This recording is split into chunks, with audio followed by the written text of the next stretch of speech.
नमस्कार मेरे दोस्तों। आज मैं आप लोगों के समक्ष एक कहानी प्रस्तुत करने जा रहा हूं जिसका शीर्षक है बाज और किसान। बहुत समय पहले की बात है। एक राजा को उपहार में किसी ने बाज के 2 बच्चे भेंट किए। बड़ी अच्छी नस्ल के थे और राजा ने इससे पहले ऐसे शानदार बाज के बच्चे नहीं देखे थे। तो राजा ने सोचा कि इनकी सेवा के लिए एक अनुभवी आदमी की आवश्यकता है और एक अनुभवी आदमी को नियुक्त किया। कुछ महीने बीतने के बाद राजा ने सोचा कि चलो बाजों को देख के आते हैं। उस जगह पर उठकर उन्होंने जहाँ पाला जा रहा था, राजा ने देखा कि दोनों बाज काफी बड़े हो गए थे और देखने में बड़े हट्टे कट्टे लग रहे थे। राजा ने बाजों को देखभाल कर रहे आदमी से बोला कि भाई मैं इनकी उड़ान देखना चाहता हूँ, कितना उड़ते हैं। तो जो आदमी उसकी सेवा कर रहा था बाज की, तो उसने बोला ठीक है। दोनों बाज को उड़ाया। उड़ाने के बाद क्या हुआ, दोनों बाज आसमान में तो उड़े, लेकिन एक बाज काफी ऊंचाई तक चला गया और दूसरा थोड़ी देर जाने के बाद वापस से आके डाल पर बैठ गया।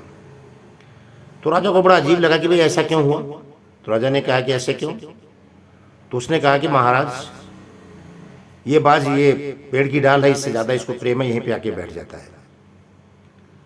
तो राजा के मन में एक सवाल आया कि भाई ऐसा क्यों।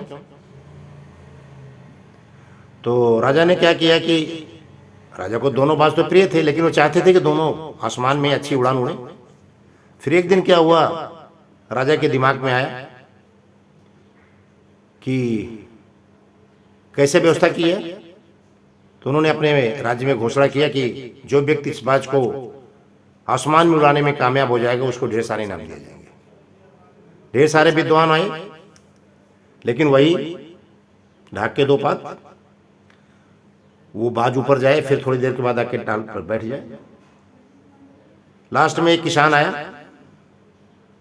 उसने अपने बुद्धि विवेक से कुछ काम किया।